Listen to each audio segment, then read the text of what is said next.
My name is Rick Ron. I'm a special agent in charge with the Iowa Division of Criminal Investigation. I want to thank each and every one of you for coming here today, and we wanted to pass along some information to you as well as the community and the nation as a whole. Behind me I have representatives from the Iowa Department of Public Safety, the Federal Bureau of Investigation, and the Poweshiek County Sheriff's Office. What I'd like to do first is read a brief statement to you, and then after that I'll be happy to take as many questions as I can. A first-degree murder charge was filed today in connection with the disappearance of Mollie Tibbetts, who was last seen jogging in Brooklyn, Iowa on July 18, 2018. A complaint and affidavit names Christian Bahina Rivera, age 24, who resides in rural Poweshiek County, and he has been charged with murder in the first degree. Dozens of law enforcement officials from local, state, and federal agencies were involved in the investigation after the disappearance of Mollie Tibbetts. A body was discovered early this morning in a farm field southeast of Brooklyn, Iowa. The identity has not been confirmed, however, we believe it to be the body of Mollie Tibbetts. A complaint and affidavit, which will be provided to you, will provide the details and of allegations against Mr. Rivera. Charges were filed in the Poweshiek County District Court. The case will be prosecuted by the Iowa Attorney General's Area Prosecution Division, and first-degree murder carries a penalty of life without the possibility of parole. And I'll be happy to answer as many questions as I can. Yes, sir. I'm sorry. We have confirmed with Homeland Security Investigations that he is an illegal alien, and we believe he has been in this area now for 4 to 7 years. Well, during the investigation, we reached out to the public, as you well know. And during our neighborhood canvass, we came across an individual that had security cameras. We took those cameras. He was kind enough to give us the footage from it.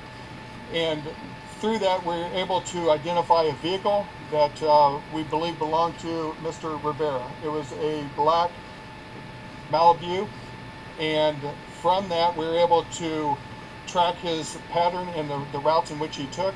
We're also able to find Mollie running on this video, and we're able to determine that he was one of the last ones to have seen Mollie running based on the video, again, that we were able to seize from the general public. I'm sorry.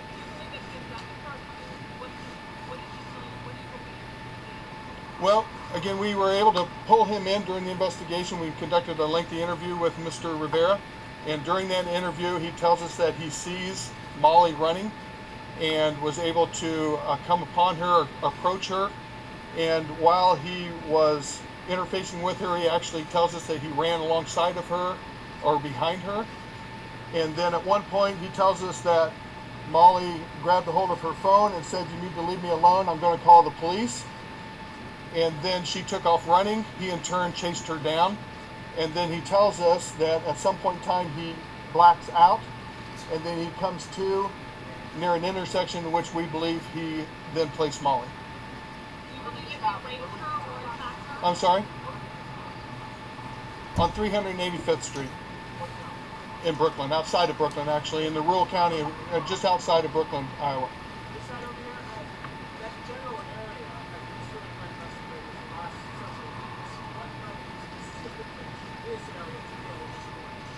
On 385th Street or the location of Mollie? Because there are two different locations. Actually, after we got done interviewing Mr. Rivera, he led us to her location. And that location was near 460th Street or Avenue in rural Poweshiek County. We aren't able to release all the information of the investigation, and so I hope you understand that I can't give everything out, and that is one of the things that we're not able to provide at this time. I'm sorry? Again, I'm not going to be able to provide certain information. That is one of which I'm not able to provide. Had a question?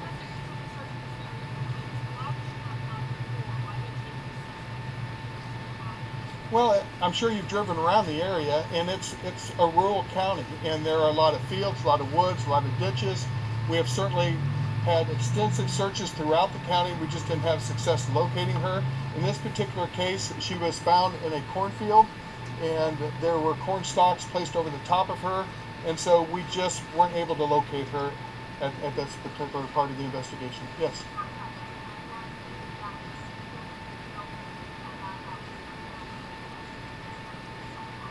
Well, we got the video a week or two ago, and we spent hours going through the video trying to, first of all, locate Mollie on it.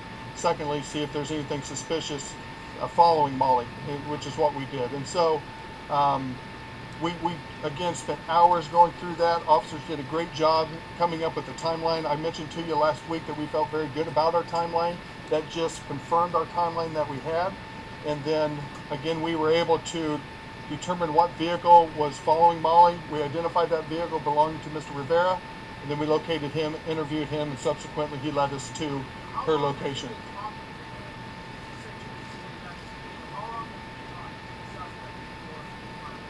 We first approached Mr. Rivera yesterday. No, he's very compliant. He was willing to talk with us, and so there was no, as you said, fight. There's no fight or any struggle of any kind. Again, I won't be able to release some of that information at this time. Yes. We believe he is, yes. His name, again, his name will be listed on the complaint and affidavit along with the photograph, so we can provide that for you later. Yes.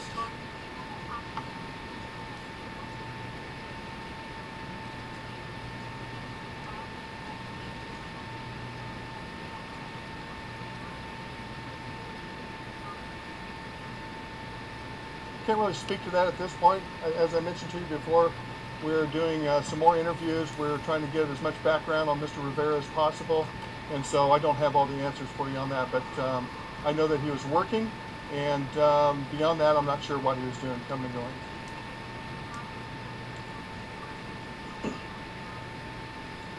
Again, there are certain parts of the investigation I will not be able to release, and that happens to be one of them I won't be able to speak on. You had a question here? What about the reward money? I'm sorry?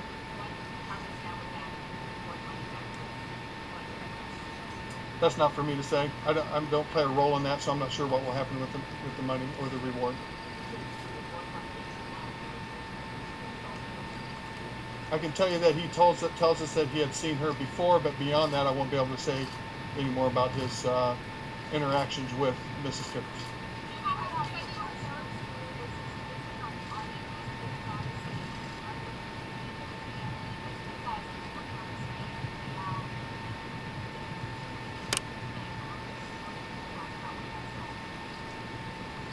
These are hard.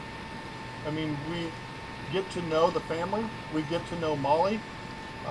We just spoke with the family, and I told them that they raised a great daughter. I mean, she was a phenomenal individual, and so we are saddened for the family. It is difficult on the investigators. However, that's what we're paid to do, and we try to do it as best as we possibly can.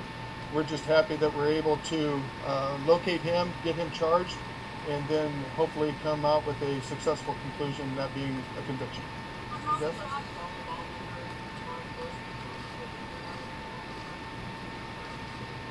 As we understand it, based on our investigation, he followed her around, circled around a couple times, located her, and then began to interface with her at some point in time on 385th Street. I'm sorry? Well, they're appreciative that we're able to find her, but obviously it's difficult. It's hard on them. They're struggling like any family would, but they have a great support system, and they have part of that support system is the community. Now, I'll have to say that the community here has been phenomenal. They have been of great assistance to the investigation and to the family, and so they will get through it. I'm sure it's going to be hard, but we will be there for them. Yes. I'm sorry.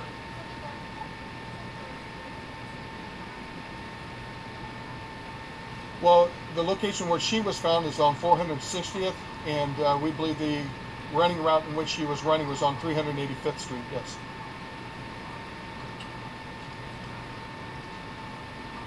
Again, there are certain things I won't be able to release on the investigation. Yes.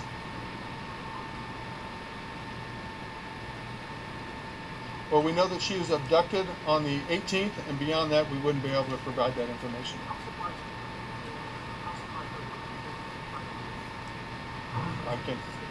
I can't speak. I mean, I don't know what he was thinking and what his mind process was, so I can't really speak to that. I mean, yeah, I don't have an answer to that. Yes, sir.